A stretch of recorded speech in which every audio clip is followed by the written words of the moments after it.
मुझे इसका जर्रा बराबर गम नहीं है कि आप कैसा सुनते हैं और क्या सुनेंगे। मैं अपना काम अपने अंदाज से हुजूर मसरूर पिया अली रहमा और मसूद पिया साहब किबला की दुआओं की बरकतों से इंशाअल्लाह खूब निभाने की कोशिश करूंगा। इस वक्त सिर्फ बंगाल नहीं बल्कि पूरी दुनिया के मुसलमानों के लिए हर एक सेकंड सिर्फ इस एहसास के साथ गुजरता है कि ये शायद मेरे लिए आखिरी टाइम हो। मैं जानता हूं कि जंगीपुर का ये इलाका या मुर्शिदाबाद क्षेत्र का ये हिस्सा या बंगाल में आपकी तादाद ज्यादा है, आप निराश नहीं है, मगर मुश्तरका तौर पर इज्तिमाई तौर पर अगर मैं बात करूं, पूरी दुनिया के मुसलमानों ने यह तय कर रखा है कि शायद मेरा यह आखिरी वक्त हो। एक शाम बहुत कठिनाई से मुसलमान गुजारता है कि शायद ये मेरी आखिरी शाम हो, आखिरी सुबह हो, आखिरी दोपहर हो। इस जलती हुई दुनिया में, इस बेकसी के माहौल में मुसलमानों के लिए सबसे बड़ी और इंपॉर्टेंट चीज यह है कि मुसलमान अपनी तबाही को अपने सामने रखे और तबाही की वजूहात और उसका रीजन जानने की कोशिश करे, क्योंकि हम कोई आम कौम नहीं साहब। हमने पूरी दुनिया को शांति का पैगाम दिया था। एक जमाना था कि पूरी दुनिया को ये ख्वाहिश रहती थी कि मुसलमान जिस समाज में रहेगा उस समाज में कभी किसी को कोई तकलीफ नहीं होगी। दुनिया ने यह तस्लीम किया कि ईमान लाने वाला, जिसके पास ईमान की दौलत हो, कुरान से जिनका लगाव हो, आले रसूल से जिनको मोहब्बत हो, वो आदमी दुनिया के जिस क्षेत्र में, जिस समाज और सोसाइटी में रहेगा, उस व्यक्ति और उस आदमी से दूसरे को कभी कोई तकलीफ नहीं होगी। कुरान रखने वाला, नमाज पढ़ने वाला, मदारिस और मसाजिद कायम करने वाला आज पूरी दुनिया में सबसे ज्यादा दुश्मनों के टारगेट में है। कभी जुनैद, कभी अफरोजुल इस्लाम, कभी पहलू खान, एक एक करके सबकी बारी आ रही है। ऐसे में हम अगर अपने कान में तेल डाल के सोए रहे, एक दिन आएगा कि हम ही पहलू खान बनेंगे, हमारा बच्चा जुनैद बनेगा, हम में से कोई अफरोजुल इस्लाम बनकर वो किसी दुश्मन का शिकार बनेगा। अब बात पते की करने लगा हूं, अगर हम मुसलमान हैं, ईमान के 1 लाख हिस्सों में से एक हिस्सा भी हमारे दिल में है, तो हमको सबसे पहले अपनी जिंदगी का टारगेट अपने सामने लाना होगा। हमको अपनी तबाही के वजूहात को सामने रख के उन तबाही के रीजन पर काम करना होगा कि क्यों आज दुनिया हमारे पीछे पड़ी है, क्यों हर आने वाली शाम हमारे लिए एक खतरनाक शाम बनकर सामने आ रही है, क्यों हमारी हर सुबह सांप की तरह हमको डसती हुई नजर आती है। इसकी जब हम वजह तलाश करेंगे साहब, पता यह चलेगा।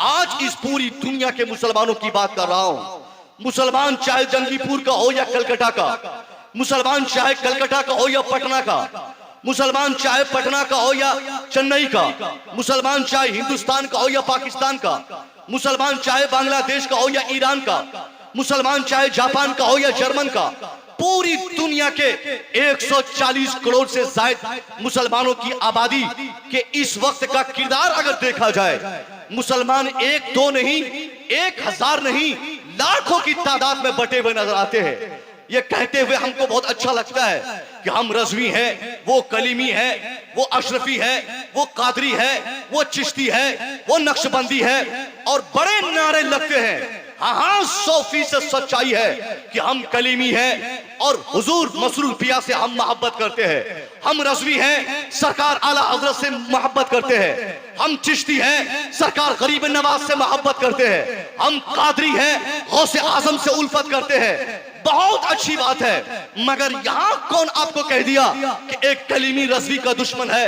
रज़वी अशरफी का दुश्मन है, अशरफी चिश्ती का दुश्मन है? ये दुश्मनी, ये फिरका परस्ती, ये आपसी इख्तिलाफात, ये हमारी तबाही की सबसे बड़ी वजह है। हमारे बुजुर्गों ने जिस इस्लाम को अपने समाज में नाफिज किया था, हमारे बुजुर्गों ने बैलगाड़ी पर चढ़ के, पैदल सवारी करके, घोड़े गाड़ी पे चढ़ के, साइकिल से चल के, नदी में तैर के एक एक पार से दूसरे पार होकर तब जाकर इस्लाम पैगाम हमारे समाज और सोसाइटी में पहुंचाया था। मैं यकीनन कह सकता हूं सरकार मसरूर पिया के वालिद मोहतरम या आपके खानदान के बुजुर्गों ने इस समाज को, इस इलाके को सींचा था। क्या उस जमाने में मोटर कार थी? क्या उस जमाने में जहाज का सफर होता था? क्या उस जमाने में कार से हम जंगीपुर स्टेशन हजरत को रिसीव करने जाते थे? नहीं। उन लोगों ने कठिनाइयों के रास्ते पर, कटीली राहों पे चलकर इस्लाम को फैलाया था। तब जाकर आज हम फख्र से कहते हैं हम कलीमी सुन्नी मुसलमान हैं, हम रज़वी सुन्नी मुसलमान हैं, हम नक्शबंदी सुन्नी मुसलमान हैं। 100% सच्चाई है। हम कलीमी है, कादरी है, नक्शबंदी है, रज़वी है, अशरफी है। मगर कौन आपको यह पैगाम दे दिया कि जो आदमी रज़वी होगा वो अशरफी को अपनी कुर्सी पर नहीं बिठाएगा? जो कलीमी अशरफी होगा वो कलीमी को अपने सामने खड़ा होता नहीं दिखेगा। जो कलीमी होगा वो किसी और तरीकत के मानने वाले को अपने सामने देखना नहीं चाहेगा। यही आपसी दुश्मनी ने हमारी रीढ़ की हड्डी को, जो ईमान की रीढ़ की हड्डी थी, उसे कमजोर कर दिया और चारों खाने हम चित हो गए। कहीं कलीमी मुसलमान, कहीं रज़वी मुसलमान, कहीं अशरफी मुसलमान। ये खानकाही निजाम के चक्कर में पड़ के हमने अपने समाज को, अपने इस्लाम को डैमेज कर दिया।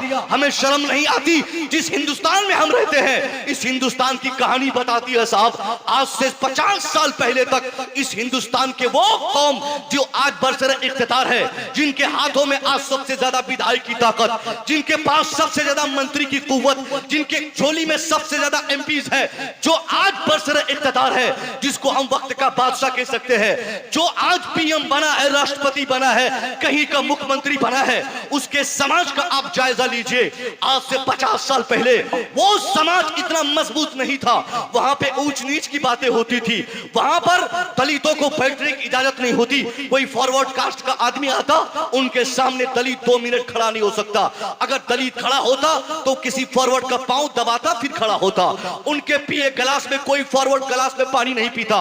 उनकी बैठी हुई और इस्तेमाल की हुई कुर्सी पर कोई अपर कास्ट का आदमी उस कुर्सी को अपने लिए हराम और नाजायज समझता। वो खतरनाक माहौल इसी हिंदुस्तान में था। वो लोग जिनके हाथ खुदा एक नहीं थे, जिनके पास अगर उनको पूछिए, अगर वो बंगाल के हो, उनको कहिए हु इज योर गॉड, कौन तुम्हारा बंगाल का खुदा है, तो किसी और देवी का नाम बोलेगा।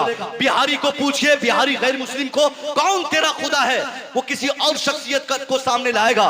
गुजराती के सामने कोई और आएगा, उनसे पूछे कि तेरा खुदा कौन है, वो कहेगा मेरा खुदा कोई और शख्सियत है।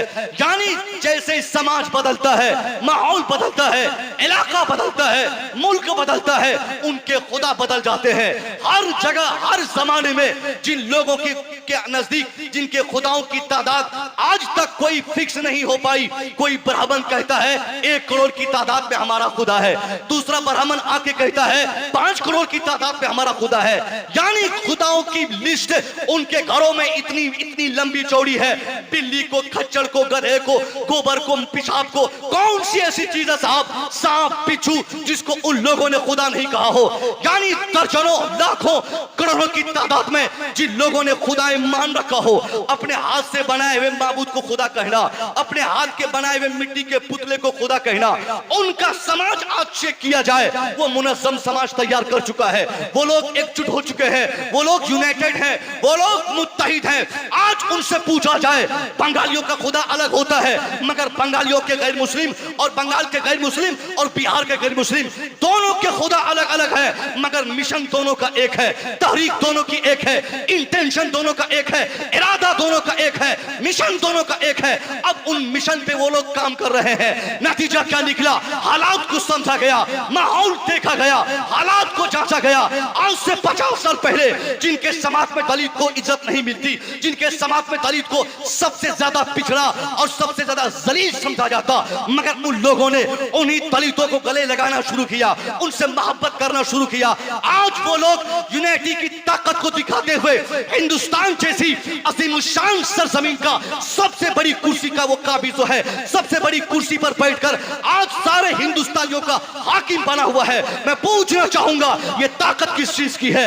यही तो इत्तेहाद की ताकत है साहब, यही तो यूनिटी की ताकत है साहब। यूनिटी की वजह से पूरे हिंदुस्तान में आज उसका सिक्का चल रहा है, पूरे हिंदुस्तान में आज वो एक है। कौन एक है? जिनके खुदा अलग थे वो आज एक है। मगर मैं ईमानदारी से आपसे पूछना चाहूंगा, मुसलमान चाहे बंगाल का हो, बिहार का हो, उत्तर प्रदेश का हो, जर्मन और जापान का हो, मलेशिया हो, इंडोनेशिया का हो, अमेरिका का हो या दुनिया के किसी मुल्क का, किसी हिस्से का, किसी खित्ते का मुसलमान हो, मुसलमान का मुल्क अलग हो सकता है, मुसलमान का समाज अलग हो सकता है, मुसलमान का जबान अलग हो सकती है, मुसलमान की तहजीब अलग हो सकती है। यानी बंगाल का मुसलमान बंगाली बोलता है, बिहार का मुसलमान हिंदी बोलता है, गुजरात का मुसलमान गुजराती बोलता है, कनाडा का मुसलमान कनाडियन बोलता है।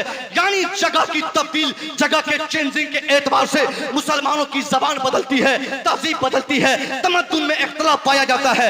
मगर मुसलमान होने की वजह से अगर किसी एक मुसलमान से, चाहे वो साउथ अफ्रीका के जंगल में पहाड़ के नीचे अगर वो रहता हो, उनसे पूछा जाए ओ इज योर गॉड, कौन तुम्हारा खुदा है, मुसलमान अगर होगा तो जवाब यही देगा, चाहे बंगाल का हो या बिहार का, उत्तर प्रदेश का हो या जर्मन का, जापान का हो या मलेशिया का।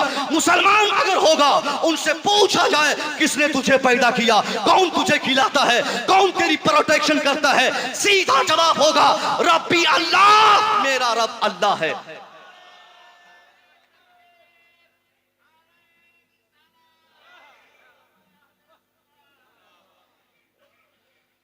मुसलमान दुनिया के किसी खित्ते में रहता हो, उनसे पूछा जाए, वो मुसलमान एक ही बात है,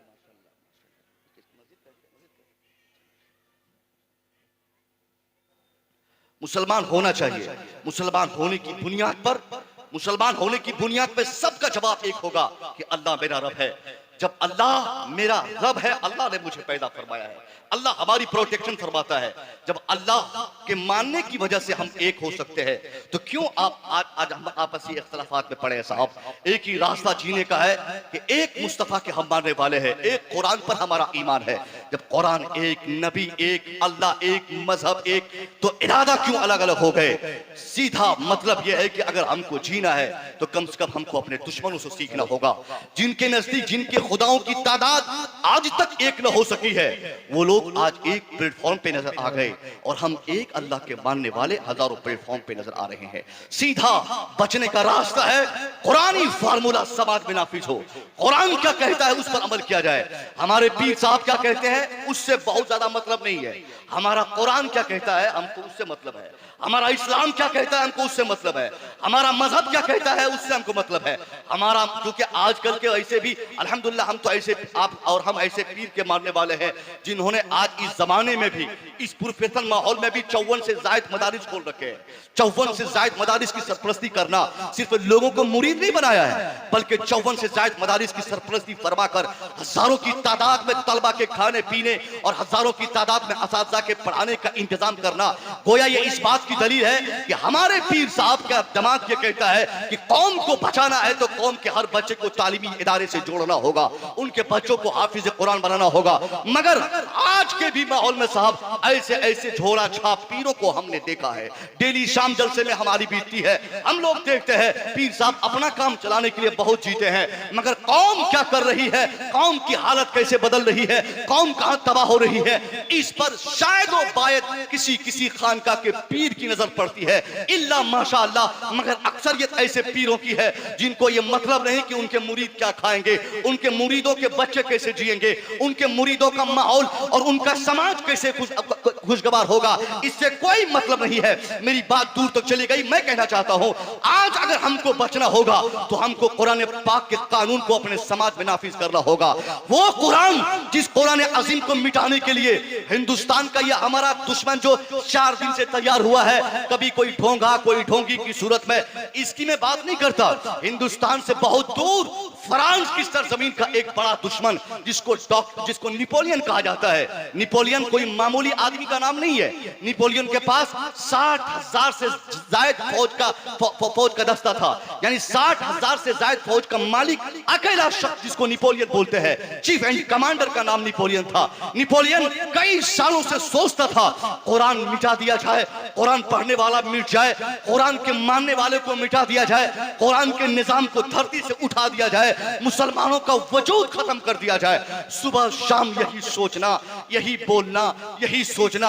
अचानक रात के अंधेरे में नेपोलियन जैसा शख्स जब सोचता है क्यों ना इस्लाम मिटाने से पहले, इस्लाम को तबाह करने से पहले इस्लाम को पढ़ लिया जाए कि इस्लाम कहता क्या है, इस्लाम दुनिया को बताता क्या है, इस्लाम का पैगाम और मैसेज दुनिया के लिए क्या है। यानी नेपोलियन एक पढ़ा लिखा आदमी है, हमारे देश के इन जाहिल नेताओं की तरह नहीं कि रात के 10 बजे अगर समझ में आ जाए कि कल से 1000 और 500 के नोट बंद होने चाहिए तो चुपचाप मीडिया को फोन करो, बुलाओ, कैमरा चालू करवाओ, अपने चैम्बर से ऐलान कर दो कि भाइयों बहनों कल से 500 और 1000 के नोट इनवैलिड माने जाएंगे, चलन से बाहर होंगे। ये जाहिलों का काम है साहब कि जब जो मन में हुआ वो कर दिया।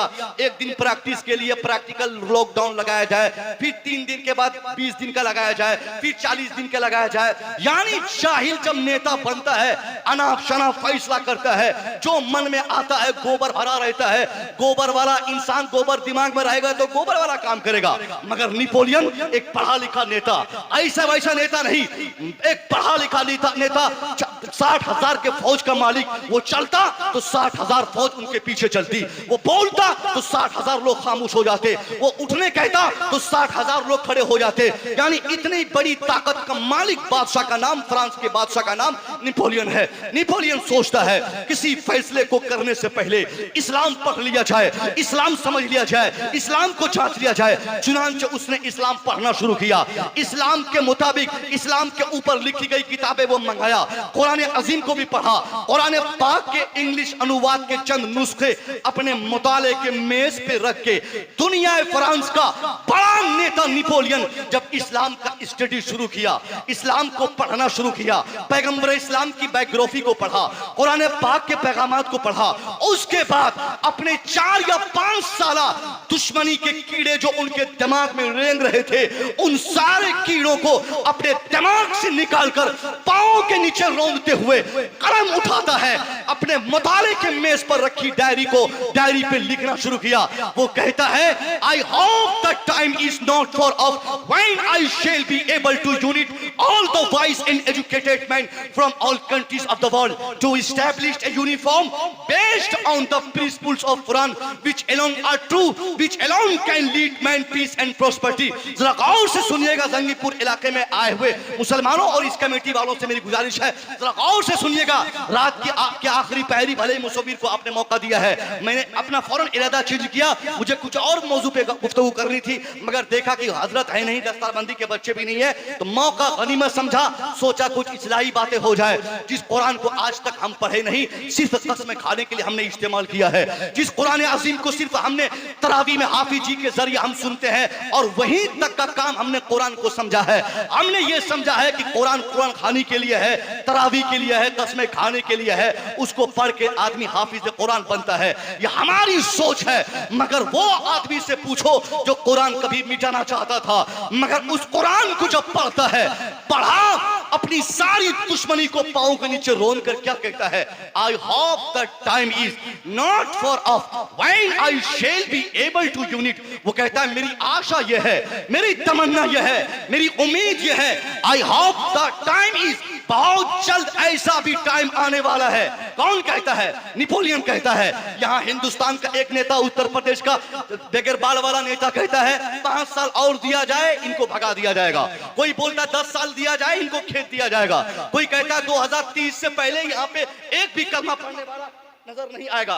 यानी ये जाहिल लोगों की बात है, मगर एक उम्मीद जताई है। फ्रांस का बादशाह नेपोलियन उम्मीद जाहिर करते हुए कहता है I hope the time is not far of, वो कहता है मेरी आशा है बहुत जल्द ऐसा वक्त आने वाला है, when I shall be able to unite, जब मैं इस काबिल बन जाऊं to unit all the wise and educated men from all countries of the world। वो कहता है जब मैं इस काबिल बन जाऊं कि दुनिया के तमाम पढ़े लिखों को, जाहिलों को नहीं, उसकी बात आप गौर कीजिएगा, वो क्या कहा, to unit all the wise and educated man from all countries of the world. वो कहता है दुनिया के तमाम पढ़े लिखों को एक प्लेटफॉर्म पे लाऊं। उसने पहले ही इंडिकेट कर दिया, पेशन गोई कर दी। वो जानता था कि दुनिया को बदलना है तो पढ़े लिखों को सामने लाना होगा।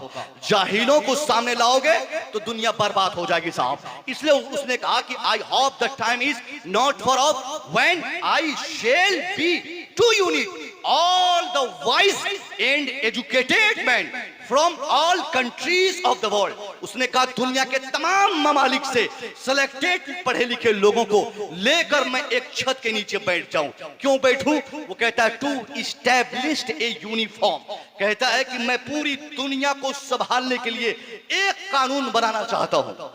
सुभान अल्लाह, सुभान अल्लाह, सुभान अल्लाह।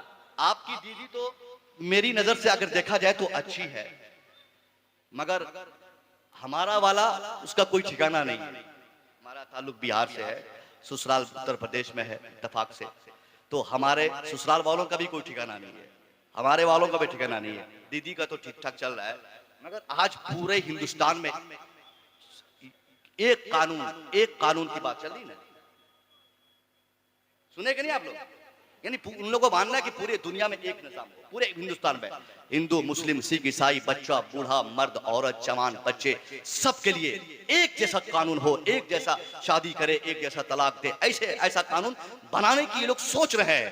मगर आज से ये पहले ही नेपोलियन कहा to establish a uniform based. उसने कहा कि मैं चाहता हूं कि इस जलती हुई दुनिया को जलने से बचा लिया जाए, इस भड़कती हुई दुनिया को भड़कने से बचाया जाए। उसने कहा कि साहब ये दुनिया क्यों जल रही है? उसने महसूस किया ये जलती हुई दुनिया को कैसे बचाया जाए। उसने सोचा कि आज जो दुनिया जल रही है इसकी वजह यह है, नेपोलियन का दिमाग कह रहा है कि दुनिया इसलिए जल रही है कि आदमी होने की हैसियत से, आदमी चाहे अमेरिका में हो वो भी आदमी है, आदमी चाहे हिंदुस्तान में हो वो भी आदमी है, आदमी चाहे पाकिस्तान में हो वो भी आदमी है, आदमी चाहे बांग्लादेश का बंगाली हो वो भी आदमी है। बसु बहैसियत इंसान दुनिया के जिस मुल्क में वो रहता हो सब एक है और सबके अंदर जान है, सबको कान है, सबको हाथ है, सबको बहन बेटी है। उसने कहा आदमी होने की हैसियत से जब दुनिया के हर मुल्क का आदमी एक है तो उनका कानून क्यों अलग है? वो कहता है कि हिंदुस्तान वासियों के लिए अलग कानून है, पाकिस्तानियों के लिए अलग निजाम जिंदगी है, अफ्रीकन के लिए अलग कानून है, अमेरिका में रहने वालों के लिए अलग सिविलाइजेशन है, अलग तहजीब है, कनाडा में रहने वालों के लिए अलग संविधान है। वो कहा यही तो पूरी दुनिया की तबाही की वजह है कि आदमी होने की वजह से हिंदुस्तान में रहने वाला है वो भी एक है, पाकिस्तान में रहने वाला वो भी वही है, अफगानिस्तान में रहने वाला वो भी वही है। वो कहा जब आदमी होने की सूरत में दुनिया का हर आदमी एक है तो उनके जीने का कानून अलग क्यों हो, उनके रहने का कानून अलग क्यों हो, उनके खाने का कानून अलग क्यों हो, उनकी शादी का कानून अलग क्यों हो, उनकी जिंदगी की तरक्की का कानून अलग क्यों हो, उनकी सिविलाइजेशन का संविधान अलग क्यों हो।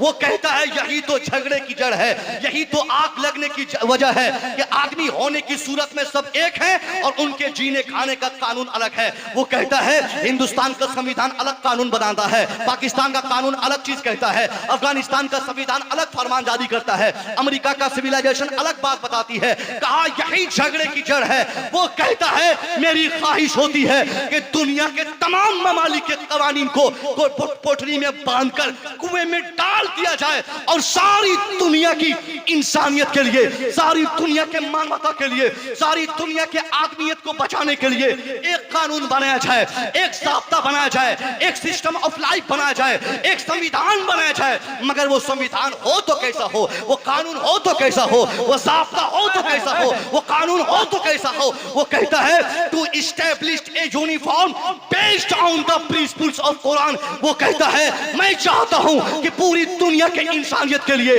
अब वो इंसान चाहे हिंदुस्तान में रहे, पाकिस्तान में रहे, मलेशिया में रहे, इंडोनेशिया में रहे, जर्मनो जापान में रहे, अमेरिका और बर्तानिया में रहे, दुनिया के जिस मुल्क में रहता हो सारी इंसानियत के जीने के लिए एक कानून जिंदगी बनाया जाए। और वो कानून जिंदगी कौन सा हो, किस किताब के आधार पे हो, किस कानून के आधार पे हो। वो कहता है to establish a uniform based on the principles of Quran. वो कहता है वो कानून बने मगर अंबेडकर के ज़ाब्ते के एतबार से नहीं, नेहरू के कानून के एतबार से नहीं, गांधी की फिक्र के एतबार से नहीं, हिंदुस्तान के संविधान तक ज़ाब्ते के एतबार से नहीं, पाकिस्तान के कानून के एतबार से नहीं। हाँ, अगर वो ज़ाब्ता हो तो established A uniform based on the principles of Quran. वो कहता है दुनिया चलने और तबाह होने से तब बचेगी जब सारी दुनिया के कानून को हटाकर सारी दुनिया को बचाने के लिए कुरान पाक के मुताबिक कानून नाफिज किया जाए। सुभान अल्लाह, नारे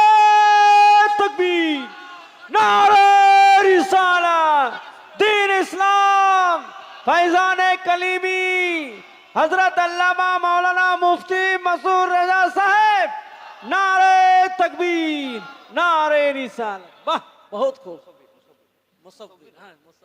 ये हमारे कमालुद्दीन साहब, बहुत दिनों से दोस्ती इनसे मेरी है, फोन पे, फेसबुक पे, व्हाट्सएप पे चैटिंग होती है। इन लोगों की फरमाइश भी और हुजूर ने मेरी तरफ इशारा फरमाया, बड़ी करम नवाजी हुजूर की कि हुजूर ने मुझे सिलेक्ट किया कि मेरे जलसे में मुसोविद को रहना चाहिए। मैं हमेशा इस एहसान कलीमी को कभी नहीं भूल पाऊंगा। कहते नहीं जब तक बिके न थे तो कोई पूछता न था, तूने खरीद कर मुझे अनमोल कर दिया। सुभान अल्लाह। हज़रत ने नजर करम फरमाया कि मेरी आपसे मुलाकात हो गई, वरना मैं कहाँ पूर्णिया का रहने वाला, यूनिवर्सिटी के बैकग्राउंड में अभी मेरी जिंदगी गुजर रही है। मगर हजरत ने महसूस किया कि मेरे जलसे के लिए ये लड़का फिट होगा और हजरत का सिलेक्शन हुआ। मैं यहाँ आया, अभी 3 जलसे और मुझे पढ़ने हैं और आपने माशाल्लाह। ये बहुत सारे लोग मुझे जानते भी है क्योंकि पिछले 6 महीने पहले भी मैं दरियापुर और क्या बोलते हैं जगदीशपुर इलाके में और इस इलाके में एक बार आ चुका हूँ, मगर वो माहौल कुछ और था, ये माहौल कुछ और है। मैं कहना चाहता हूँ नेपोलियन ने दुनिया की आंखें खोल देते हुए कहा कि दुनिया तब जलने से बचेगी जब दुनिया को चलाने से बचाने के लिए सारी दुनिया के संविधान को मिटाकर कुरान पाक के कानून के मुताबिक एक नया कानून बनाया जाए। अगर आपको विश्वास नहीं है, आप अपने गूगल बाबा से पूछ लीजिएगा, सुबह, अभी नहीं, सुबह पूछिएगा कि बाबा ये बताइए कि नेपोलियन ने कुरान के बारे में क्या कहा। बांग्ला आपको आती हो तो बांग्ला में, इंग्लिश आ हो तो इंग्लिश में, हिंदी हो तो हिंदी में, फौरन आपको गूगल नेपोलियन की इस फिक्र को, नेपोलियन के इस स्टेटमेंट को आपकी निगाहों के सरफेस में लाके खड़ा कर देगा। उसको झुठलाया नहीं जा सकता। मैं गढ़ के नहीं बोल रहा हूँ, ये पढ़े लिखे लोग हैं। तो नेपोलियन जैसा गैर मुस्लिम इस्लाम का दुश्मन इस एहसास के साथ जी रहा है कि सारी दुनिया को जलने से सिर्फ कुरान का कानून बचाएगा और हम कुरान पर ईमान लाने वाले, हम कुरान के एक एक नुक्ते पर ईमान लाने वाले, आज हमारे दिल में ये एहसास नहीं कि हम अपने घर में कुरान का कानून नाफिज करें, अपने समाज में कुरान का कानून नाफिज करें, अपने सोसाइटी में कुरान का कानून नाफिज करें। हम में से अक्सर की सोच ये हो गई साहब कि हम जिएंगे, अपनी जिंदगी जिएंगे, हमको इससे मतलब नहीं कि मौली साहब क्या कह रहे हैं, पीर साहब क्या कह रहे हैं, मदरसा वाले क्या कह रहे हैं, खानका वाले क्या कह रहे हैं। हम इस एहसास से जीते हैं कि हमको किस रास्ते में लाभ है, किस तरीके से जीने में फायदा है। जो आदमी अपनी जिंदगी की तरक्की का सारा फायदा अपनी सोच के मुताबिक सिलेक्ट करता है, बिला शुबा उस आदमी के पास पैसे तो होता है मगर सच्ची खुशी नहीं होती है। और जो आदमी अपनी खुशी के लिए इस्लाम को तरजीह देता है कि नहीं मुझे कोई जरूरत नहीं है कि मेरी खुशी इसमें है, इस्लाम क्या कहता है मैं वो करूंगा, कुरान क्या कहता है मैं वो करूंगा। जो आदमी कुरान का कानून अपने घर में नाफिज करेगा उसकी बेटी कभी बेहया नहीं होगी। जो आदमी कुरान का कानून अपने समाज में नाफिज करेगा उसका बेटा कभी बदतमीज नहीं होगा। आज इस कलीमी माहौल में मैं कहना चाहूंगा हर आदमी दीवाना है सरकार मसूद पाक का, सरकार मसरूर पिया का, मगर मैं पूछना चाहूंगा वो सरकार मसूद पिया, वो सरकार मसरूर पिया जिनकी खलबत भी मोहब्बत रसूलुल्लाह में गुजरती है, जिनके जलवत भी मोहब्बत रसूलुल्लाह में गुजरती है, मगर हम में से कितने हैं जो हजरत के नक्शे कदम पे चलते हैं। सामने अगर हजरत के सामने अदब से हम खड़े हो गए तो होना भी चाहिए, क्योंकि औलाद रसूल के सामने अदब बजा लाना या उनके पीठ पीछे भी अदब बजा लाना हमारे ऊपर कंपलसरी और जरूरी है, लाजिम है। मगर अदब का तकाजा यह साहब कि हम उनके किरदार पे भी अमल करें, उनकी जिंदगी पर हमारा अमल हो। कल मैदान महशर में हमारा रब हम में से किसी को बुलाकर ये नहीं पूछेगा कि तुम कलीमी थे कि नहीं, रज़वी थे कि नहीं, अशरफी थे कि नहीं, कादरी थे कि नहीं। हाँ, अगर हमारा रब हम में से हर एक को पूछेगा तो ये जरूर पूछेगा कि तुम जिस खानका से जोड़े थे अपने आप को, जिस खानका से तेरी निस्बत थी, जिस खानका से तुम निस्बत दिखाते थे, उस खानका वालों के किरदार पे तुम्हारा कितना अमल था, मसरूर पिया की जिंदगी पर तुम्हारा कितना अमल था, मसरूर पिया की जिंदगी और किरदार पर तुम्हारा कितना अमल था। हमारी जिंदगी को खंगाला जाए तो हमारी जिंदगी में कहीं भी ऐसा नहीं होगा कि हमारे पीर साहब की जिंदगी पर पूरा हम अमल करते हो। नहीं साहब, ये हमारी कामयाबी की दलील नहीं। हम अगर अपने पीर साहब को कभी देखे ना देखे, एक बार मुरीद हो जाए और जिंदगी भर उनके किरदार पे हम अमल करते रहे तो 50 बार देखने से बेहतर है कि पीर के किरदार पे अमल किया जाए। सुभान अल्लाह, बहुत खूब। पीर साहब को देखने से बेहतर है उनकी जिंदगी पे अमल किया जाए कि उनकी जिंदगी कैसे गुजरती है, वो कैसे नमाज पढ़ते हैं, वो कैसे खलवत में इबादत करते हैं, वो कैसे अल्लाह अल्लाह करते हैं, उन्होंने कैसे अपने बाल बच्चों की परवरिश की है, उनके पीछे क्यों जमाना भागता है, वो जब कमरे से बाहर आते हैं तो लाखों की तादाद में लोग पीछे हो जाते हैं। आखिर ये मकबूलियत, ये शोहरत और ये बरतरी उनको कैसे मिल गई? ये राज जानने की कोशिश करे, ये क्लू जानने की कोशिश करे कि ताकि हमको भी अल्लाह ऐसी जिंदगी अता फरमाए जहां हम पैसे की बुनियाद पर ये अपनी तरक्की ना सोचे, हम इस्लाम की बुनियाद पर अपनी तरक्की सोचे। इस्लाम क्या कहता है, इस्लाम क्या बताता है, इस्लाम किस तरह जिंदगी जीने का रास्ता हमारे लिए हमवार किया है। जो मुसलमान अपनी जिंदगी जीने का रास्ता सिर्फ इस्लाम से मांगता है, वो आदमी झोपड़पट्टी में भी रहता है तो सच्ची खुशी अल्लाह अता फरमाता है। और जो आदमी सिर्फ पैसे की बुनियाद पर खुशी चाहता है, सिर्फ दौलत की बुनियाद पर खुशी चाहता है, सिर्फ गाड़ी, माल, दुकान, खेत खलियान और प्रॉपर्टी के आधार पे वो अपनी खुशी चाहता है, आप समझ लीजिए उसको वो चीज मिल जाएगी मगर सच्ची खुशी नहीं मिलेगी। क्योंकि खुशी तो इस्लाम देता है, खुशी तो अल्लाह के नबी के फरमान पे चलने की वजह से अल्लाह अता फरमाता है, खुशी तो औलाद रसूल से मोहब्बत की बुनियाद पे अल्लाह अता फरमाता है, खुशी तो इमाम हसनैन करीमैन के शहादत के बाद और शहादत के मतलब को समझकर उनकी जिंदगी पर अमल करने से अल्लाह अता फरमाता है। मगर हम में से शायद वो बायद हमारा बच्चा ऐसा होगा जो इन चीजों को समझता होगा। आज हमारा समाज चल रहा है, इस चलते हुए समाज में सबसे ज्यादा जरूरी है कि हम कुरान का कानून नाफिज करें, इस्लाम का कानून नाफिज करें, इस्लाम का पाठ हम भी पढ़ें, अपने बच्चों को भी पढ़ाएं। जो बाप खुद इस्लाम समझता नहीं और वो बाप ये सोचेगा कि मेरा बेटा इस्लाम समझ ले, नहीं होगा। अरे पहले आप समझो इस्लाम, आप मस्जिद जाओ 5 वक्त नमाज पढ़ने, पहले आप नमाज पढ़ो, आपकी नमाज देखकर आपकी औलाद भी नमाज पढ़ने लगेगी। 5 दिन, ज्यादा नहीं, 5 दिन एक बाप लगातार अपने बेटे को नमाज पढ़ने के लिए जगाए, 5 दिन जगाए और छठा दिन उस बाप के लिए इतनी अच्छी खुशखबरी देकर उसका बेटा खड़ा रहेगा कि 5वें दिन वो बेटा 4 बजे अजान से पहले बाप के तकिए के पास जगाने के लिए खड़ा रहेगा। लेकिन बाप पहले जगा के तो जाए, बेटा उठो नमाज का टाइम हो गया है। बेटा एक दिन उठेगा, बिस्तर छोड़ेगा, फिर सो जाएगा, दूसरा दिन छोड़ के नीचे उतरेगा, लोटा पकड़ेगा, फिर छोड़ के वापस बिस्तर पे आएगा, तीसरा दिन मस्जिद के दरवाजे से जाके वापस आएगा, यानी धीरे धीरे अगला कदम बढ़ाता हुआ रहेगा।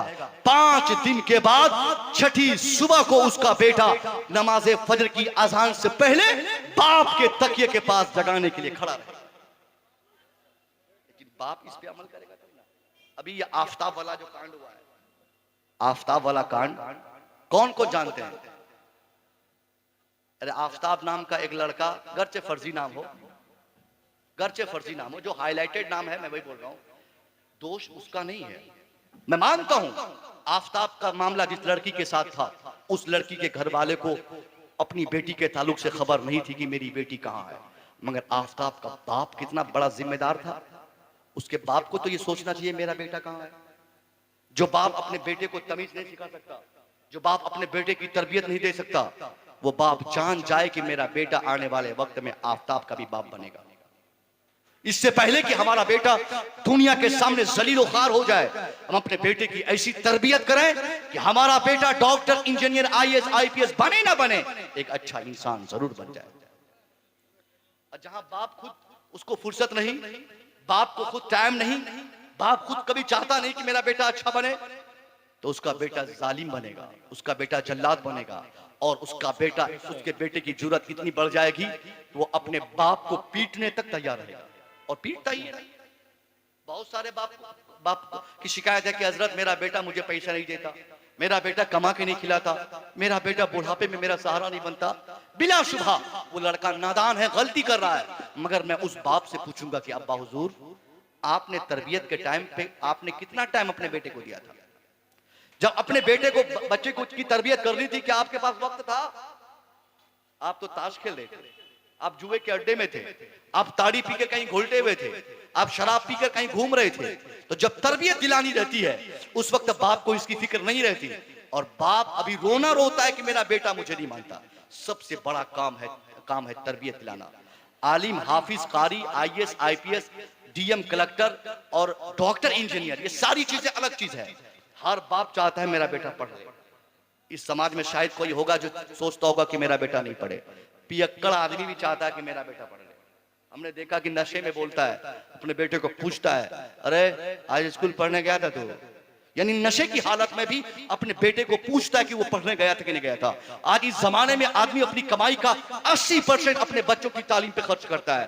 बहुत अच्छा संदेश है समाज के लिए, मगर सिर्फ तालीम पे खर्च करने से कुछ नहीं होने वाला है।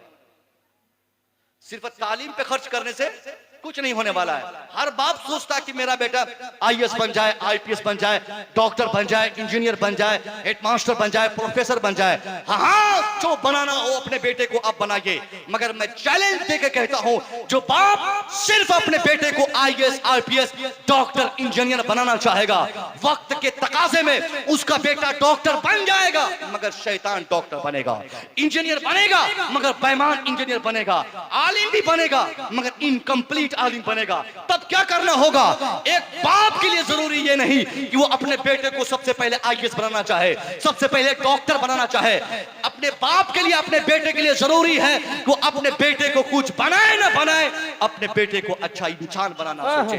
जब तक अपने बेटे की अच्छी तरबियत नहीं देगा, अपने बेटे को सच्चा बनाना नहीं चाहेगा, क्योंकि बेटा किसी का हो, इंजीनियर बनेगा 20 साल के बाद, डॉक्टर बनेगा 30 साल के बाद, आईएएस बनेगा 25 साल के बाद, आईपीएस बनेगा 20-25 साल के बाद, मगर अच्छा और सच्चा बनेगा बचपने से।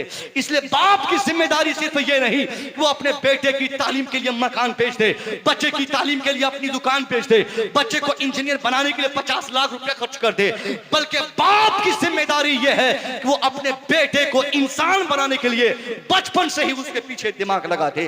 बचपन से बच्चे के पीछे दिमाग लगा के देखे कि उसका बेटा कब उठता है, कब जागता है, कहां जाता है, कहां से आता है, क्या खाता है, क्या बोलता है, किसके साथ बैठता है। यानी बच्चों की जिस बाप ने तमाम एक्टिविटीज पे निगाह डाल दी हो, उसका बेटा आने वाले जमाने में डॉक्टर बने ना बने, इंजीनियर बने ना बने, आईएएस बने ना बने, आईपीएस बने ना बने, बाप की तरबियत की बुनियाद पर उसका बेटा अगर झोपड़पट्टी में गुर्बत की ही जिंदगी गुजारेगा तो क्या हुआ? अल्लाह उस गरीब बाप के गरीब बेटे को झोपड़पट्टी में ही आलिमी इज्जत अता फरमाए। नारे तकबीर, नारे रिसालत, फैजाने कलीमी, नारे तकबीर। माशाअल्लाह, माशाअल्लाह। बात समझ में आई? कितने लोगों को बातें समझ में आ रही है? अरे हाथ तो उठाइए भाई। अरे माशाअल्लाह, मैं बहुत निराश था कि मैं कैसे इस कंजस्टेड माहौल में अपने आप को एडजस्ट कर पाऊंगा, लेकिन अल्हम्दुलिल्लाह मुझे लग रहा है कि शायद मैं काम की बात कर रहा हूं। जो कहना चाहिए था, मैं बगैर निष्पक्ष के, बगैर किसी खौफ के, मैं अपनी कौम तक अपनी बातें पहुंचाने के नाम पर जाना जाता हूं। मुझे किसी का डर नहीं है। खालिक भी मेरा अल्लाह है, राज़िक भी मेरा अल्लाह है। कौम को सच्ची बात बतानी चाहिए, सच्चा पैगाम देना चाहिए। हम लोग आज यूनिवर्सिटी में, जिस यूनिवर्सिटी में पढ़ रहे हैं, वहां पर मैं आपको बताऊं तो आप भी रो दोगे। उर्दू लैंग्वेज के पीएचडी डिपार्टमेंट में 28 सीटें थी। 28 में से सिर्फ 4 सीटें भर पाई, सिर्फ 4, only 4 seats have been completed. 4 सीटें भरी गई, बाकी सारी सीट ऐसे वैकेंट रह गई। कहां है, कहां हमारा समाज खुला है? सिर्फ योगी और मोदी को गाली देने से कुछ नहीं होने वाला है। वो बेचारा ईमानदार है। अब आप कहिएगा कि ये बीजेपी मौलवी को बुला लिया गया। अरे वो ईमानदार है भाई, अपने मिशन में ईमानदार है, अपने काम में ईमानदार है। मुसलमानों की दिक्कत तो यही है साहब, कुछ भी होगा बोलेगा हालत खराब है, हालात सही नहीं, हुकूमत सही नहीं, कानून सही नहीं, फला साहब है, फला दीदी है, फला बहन जी है, फला मुख्यमंत्री है, फलाने नेता है। नहीं साहब, हमारी तमाम बर्बादी की वजह हमारा वो नेता नहीं, बल्कि वो कुरान पढ़ो जो कुरान पर आपका ईमान है। कुरान कहता है वमा असाबकुम मिन मुसीबा फबिमा कसबत ऐदीकुम, what misfortunes befalls on you it is because your hand has gathered it. हमारा कुरान कहता है हमारी तमाम तबाही की वजह न तो मोदी जी है, न तो योगी साहब है, न तो अमित जी है, कोई नहीं है। हमारी बर्बादी की वजह हम मुसलमान खुद है। हमने अल्लाह के कानून को घर से निकाला, इसलिए हम बर्बाद है।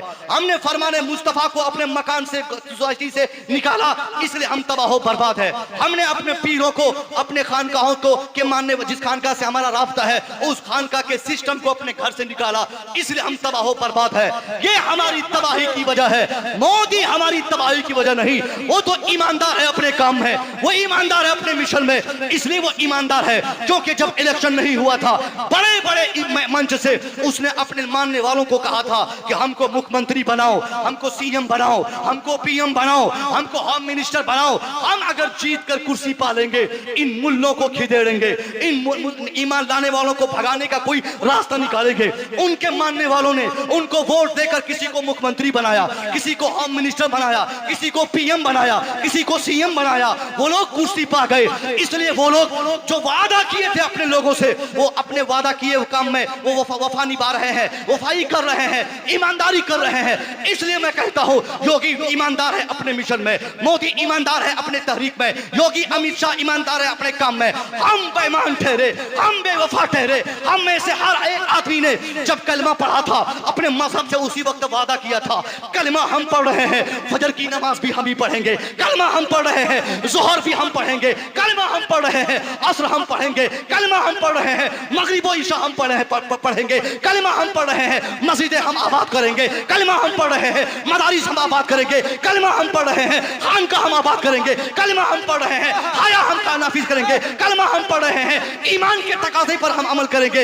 यानी हमने जब कलमा पढ़ा था, अपने मजहब से वादा किया था, हमने जब कलमा पढ़ा था, अपने रब से वादा किया था, हमने जब कलमा पढ़ा था, अपने रब से वादा किया था, महबूबे खुदा से वादा किया था कि हम कलमा भी पढ़ रहे हैं, कलमे के सारे डिमांड्स पर भी हम अमल करेंगे। मगर हमने सिर्फ वादा किया, वादा को वफा नहीं किया, हमने निभाया नहीं। इसलिए बेवफाई की बुनियाद पर, अपने मजहब से धोखाधड़ी की बुनियाद पर हम तबाह बर्बाद हो गए, और अपने लोगों से वफादारी की बुनियाद पर हमारा दुश्मन कामयाब हो गया। वाह वाह, सुभान अल्लाह, वाह, हक है।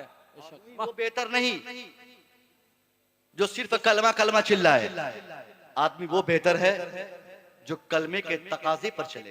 कलमा क्या कहता है कि हम अपनी बेटी बहन को जैसे चाहे वैसे मार्केट भेज दें? कलमा क्या कहता है? आज तो शर्म आती साहब, आप तो जिस कलकत्ता से आपका ताल्लुक है, जिसका ये बंगाल से, कलकत्ता आप जाके देखते ही होंगे, शर्म आती है कहने को कि मुसलमान की बच्ची है।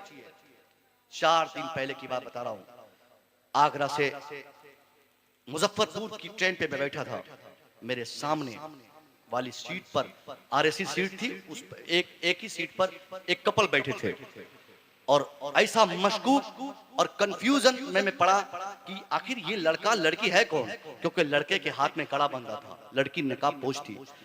मेरी जुस्तजू बढ़ गई, मैंने पूछा उनसे कि बाबू तुम तो मुसलमान नहीं लगते, या अगर तुम मुसलमान हो तो कड़ा क्यों पहने हो हाथ में, और ये छापा क्यों मारा है तूने? तो उसने कहा मौलवी साहब आपकी शक सही है, आपका शक सही है, मैं मुसलमान नहीं, मैं हिंदू हूँ, ये मेरी वाइफ है, निकाब जो पहनी हुई है, और ये मुसलमान है।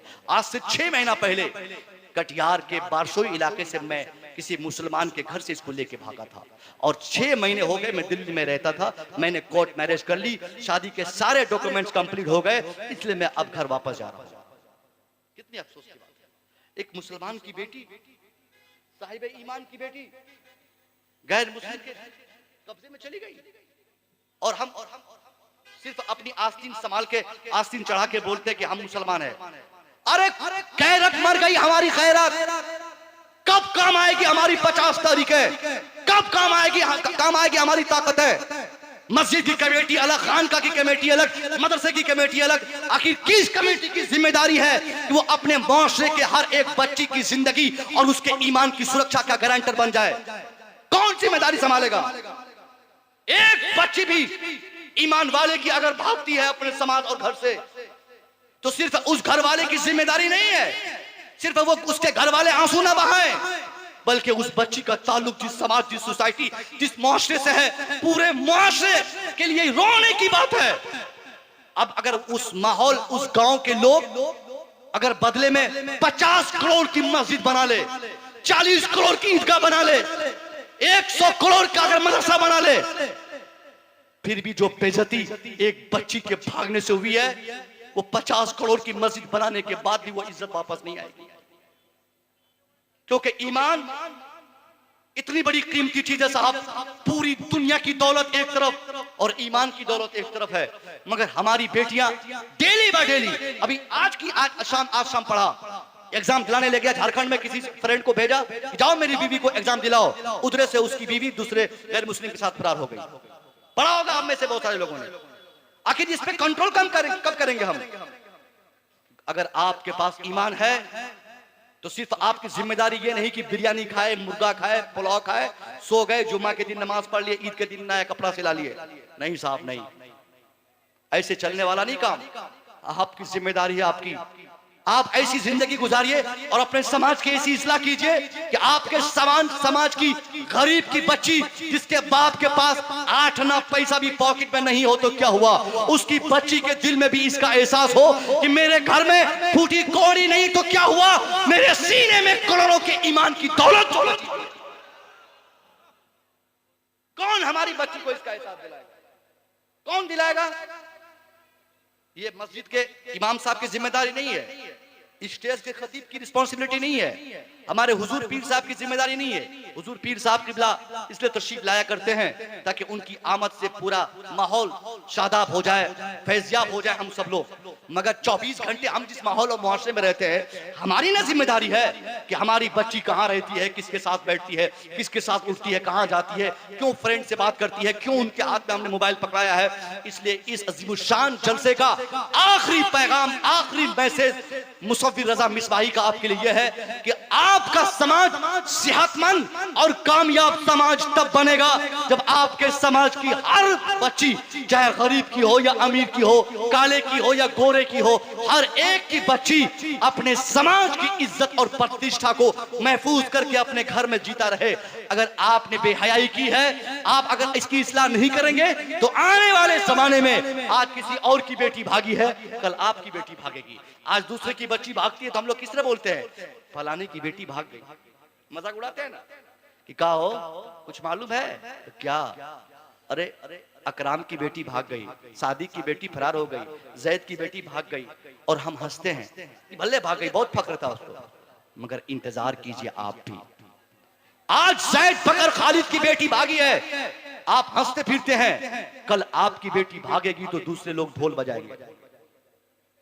अल्लाह के वास्ते आपका यह जिम्मेदार आलिम आपसे कहता है, अपनी बेटी की सारी एक्टिविटीज पर निगाह दौड़ाना यह आपकी जिम्मेदारी है। क्यों एक बाप अपने 8 क्लास में पढ़ने वाली बेटी के हाथ में महंगे मोबाइल देता है? बाप को शर्म नहीं आती है? गैरत मर गई है क्या? अभी हमारी बेटी 8 क्लास में पढ़ती नहीं, क्यों उसको मोबाइल पकड़ाएंगे? अभी वो मैट्रिकुलेशन का एग्जाम दी नहीं है, क्यों वो मोबाइल इस्तेमाल करेगी? क्यों हमारी बेटी रात को 8 बजे अपनी मर्जी के मुताबिक किसी फ्रेंड से मिलने का बहाना करके घर से जाएगी? अरे बाप की जिम्मेदारी है रोकना भाई साहब, बाप की जिम्मेदारी है। बाप 24 घंटे बेटी से पूछता रहे, कहां गई थी, क्या की थी, किसके साथ गई थी। बाप 2-4 दिन ऐसी प्रैक्टिस करे ना, वो बेटी अपने जितने फ्रेंड रखी होगी ना, सबको मैसेज कर देगी कि बाबू मैं नहीं जाऊंगी। अब्बा बार बार पूछ रहे हैं, या बाप तो खुद ही छूट दिया हुआ है। कौन लाके देता है टी शर्ट खरीद के बेटी को? जींस कौन लाके देता है बेटी को? मोदी जी लाके देते हैं क्या? कोई ऑफर है क्या योगी का कि मुसलमानों की बच्चियां टी शर्ट पहन लो, जींस पहन लो? ये तो आपकी बेटी कर रही है ना, ये तो हमारे बेटे कर रहे हैं, तो इसकी जिम्मेदारी हमारी है। समझ गए? इसलिए अपनी बच्चियों को एक ऐसा नफीस और सुथरा कपड़ा दीजिए, और एक ऐसी अच्छी सोसाइटी दीजिए जहां आपकी बच्ची किसी का मोहताज न रहे, और आपकी बच्ची को देखकर फिर वापस गैरों की बच्चियां कहने लगे, काश मैं भी मुसलमान की बेटी होती तो मेरे बदन में भी इसी तरह हिजाब होता, मैं भी मुसलमान की बेटी होती तो मेरे समाज के लोग भी मेरी इज्जत ऐसे ही करते, मैं भी मुसलमान की बेटी होती तो मेरे मुआशरे के लोग भी ऐसी ही इज्जत की निगाहों से देखते। इसलिए हमारी जिम्मेदारी है, बच्ची जिसकी भी हो उनको इज्जत की निगाहों से देखें। हम दूसरों की बच्चियों को अच्छी निगाह से देखेंगे, दूसरों की बहनों की इज्जत करेंगे, दूसरों की बेटियों की इज्जत करेंगे। अल्लाह हमारी बेटियों की इज्जत की मुहाफजत पर्दे से फरमाए। और अगर हम दूसरों की बच्चियों को देख के सीटियां बजाएंगे, दूसरों की बहनों को परेशान करेंगे, तो याद रखा जाए हमारी बच्ची हमारी बहन को भी परेशान करने के लिए कोई खड़ा रहेगा। तौबा कीजिए आप लोग, सारे लोगों से मैं मुतालबा करूंगा, अगर आपके दिल में सरकार मसूद मिल्लत की मोहब्बत और सरकार मसूद पिया का एहतराम आपके दिल में है, मजहब इस्लाम के आप मानने वाले हैं, सुन्नी हनफी कलीमी आप हैं, सच्चे कलीमी हैं, तो इस पूरे मुआशरे के तमाम लोगों से मैं दरखास्त करूंगा, खड़े होकर मेरे बात की तायीद करें कि हुजूर आपने जो कहा है सच कहा है। आज के बाद मेरी बेटी डिसाइड नहीं करेगी कि वो कौन सा कपड़ा पहनेगी, मेरी बीवी तय नहीं करेगी कि वो क्या पहनेगी, मैं तय करूंगा कि मेरी बेटी मेरी बीवी क्या पहनेगी। खड़े होकर मेरी बात की तायीद कीजिए, खड़े होकर तायीद कीजिए मेरी बात की, बोलिए इंशाअल्लाह। इंशाअल्लाह आपकी बेटी आपके हिसाब से कपड़ा पहनेगी, आपकी बच्चियां आपके एतबार से कहीं जाएगी। माशाअल्लाह, बैठिए बैठिए। 100% नारे तकबीर, नारे रिसालत, नारे हैदरी, हजरत अल्लामा मौलाना बशरुल हसन साहब किबला, नारे तकबीर। किसके लिए? मेरे लिए। बहुत को वाह वाह वाह। मेरी बातें समझ में आई आपको? भाई साहब देखिए, दर्द जो होता है ना, कभी कभी दर्द से पूरी रात रोता हूं कि हमारी 1 घंटे की 50 घंटे की तकरीर से क्या फायदा होगा अगर हमारी कौम न समझे न समझे। 50 लाख जलसे में खर्च हो जाए, और अगर एक भी आदमी का शऊर बेदार ना हो सके कि वो अपने माँ बाप की खिदमत कैसे करे। आज हर घर की कहानी बोल रहा हूं मैं, हर घर का बाप कहीं ना कहीं अपने बेटे से दुखी है। किसी का 25% है तो किसी का 10% है और किसी का 100% है। आखिर ये प्रॉब्लम कैसे सॉल्व होगा? ए बच्चों, लड़कों, नौजवानों, आपसे मेरी गुजारिश है, आप बहुत बोलते हो ना कि मेरा बाप मेरे लिए क्या किया। अक्सर बेटा बोलता है, क्या किया आपने मेरे लिए? मैंने आपको बोलता है, क्या किया आप मेरे लिए? शर्म नहीं आती? तुझे पैदा किया ये क्या कम है? तुझे बोलना सिखाया ये क्या कम है? तुझे चलना बताया ये क्या कम है? अरे जिंदगी भर तू अपने बाप का पांव दबाएगा ना, तो एक शाम की तकलीफ, जिस शाम को तेरा बाप तुझे हॉस्टल में छोड़ के घर जाता है, उस शाम को जो बाप रात की तन्हाई में अपने बेटे की जुदाई में जो अपने दिल से रोता है, उस शाम की तकलीफ के बदले अगर एक बेटा पूरी जिंदगी बाप का पांव दबाए तो वो उसके मुकाबले में कुछ नहीं कर सकता है। हम भी बाप है किसी बेटे का। हम जब पहली शाम को अपने बेटे को हॉस्टल में छोड़ के गए थे ना, तो बार बार अपनी अहलिया से कह रहे थे कि सुबह मन कर रहा है कि जाके ले आए, लेकिन वो दर्द सह के रहा। और बेटा होता है, होने के बाद बोलता है बाप को क्या क्या किया आपने मेरे लिए। अल्लाह के वास्ते, आप किसी बाप के बेटे हो, आपका बाप आपके लिए बड़ी कीमती चीज है। 80 साल की उम्र में एक बाप की ख्वाहिश ये नहीं है कि बेटा उसको मोटी रकम कमा के देता रहे, बल्कि 80 साल की उम्र में तेरे बाप की ख्वाहिश ये होती है, काश मेरा बेटा कलकत्ता से कमा के मेरे सामने आ जाए, काश मेरा बेटा दिल्ली से वापस आ जाए, काश मेरा बेटा पंजाब से घर आ जाए, काश मेरा बेटा दोहा कतर से वापस आ जाए। यानी उम्र की आखिरी पड़ाव में एक बाप की तमन्ना होती है कि मैं अपने बच्चों को देख देख के जिंदगी को अलविदा कहूं। मगर बेटा है, 3-3 साल से बाहर रहता है, एक दिन भी फोन करने की फुर्सत नहीं, बाप की खैरियत मालूम करने की फुर्सत नहीं, बाप दवाई खाया कि नहीं ये जानने की फुर्सत नहीं। अल्लाह की कसम है मेरे नौजवानों, अगर आपका बाप आपसे नाराज है और आप कलकत्ता में किसी कंपनी के मालिक हैं, दिल्ली के किसी फैक्ट्री के आप ठेकेदार हैं, आप सऊदीया में 50 लाख रुपया महीना कमाते हैं, आपका बाप आपसे नाराज है, आपके 50 लाख की कमाई में अल्लाह आपको खुशी अता नहीं फरमाएगा। आपकी खुशी का राज इसमें है कि आप 5,000 ही महीना कमाओ, रिक्शा चला के कमाओ, धान काट के कमाओ, मजदूरी करके कमाओ, उस 5,000 की रकम को अपने बाप के कदमे नाज पर लाकर एक रात को रख के तो देख लो।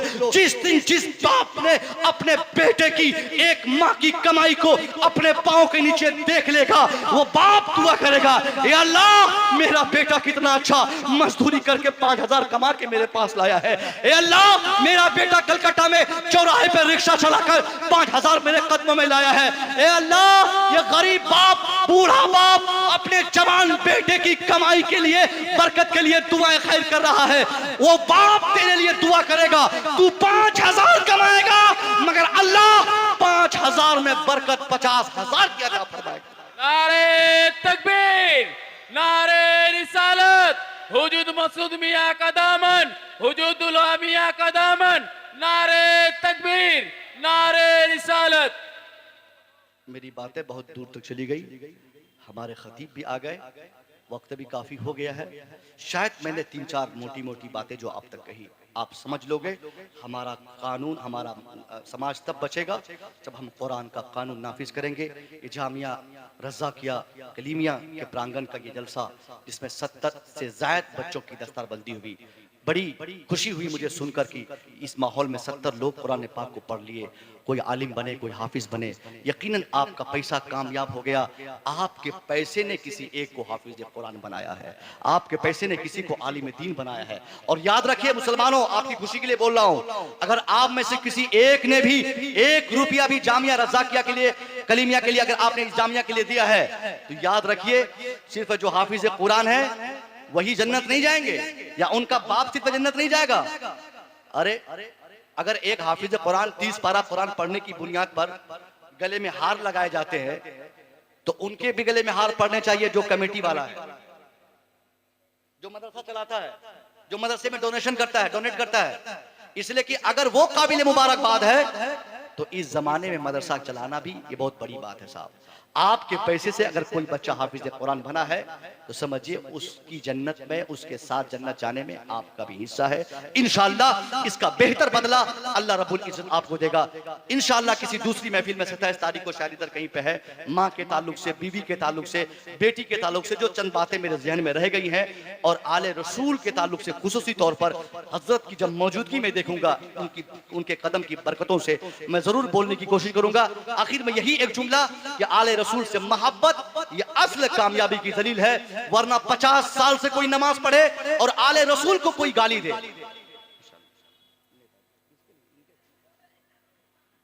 आले रसूल को अगर कोई गाली देता है, आले रसूल से नफरत करता है, आले रसूल से मोहब्बत नहीं करता, 50 साल की नमाज अल्लाह उसके चेहरे पे मार के कहेगा, आग मरदूद कहेंगे यहां से, तू नमाज पढ़ता रहा और मेरे नबी के बच्चों से तू मोहब्बत नहीं करता था, बुग़्ज़ रखता था, इसलिए उसकी नमाज काबिल कबूल नहीं होगी। और एक वो आदमी जो नमाज भी पढ़ेगा और आले रसूल से मोहब्बत भी करेगा, कल मैदान महशर में हिसाब किताब के बाद अल्लाह के जन्नत के तमाम दरवाजे उसके लिए खोल दिए जाएंगे। जा जिधर से जाना चाहता है जन्नत में घुस जा। हम खुशकिस्मत है कि हमारे हाथ में आले रसूल का दामन है।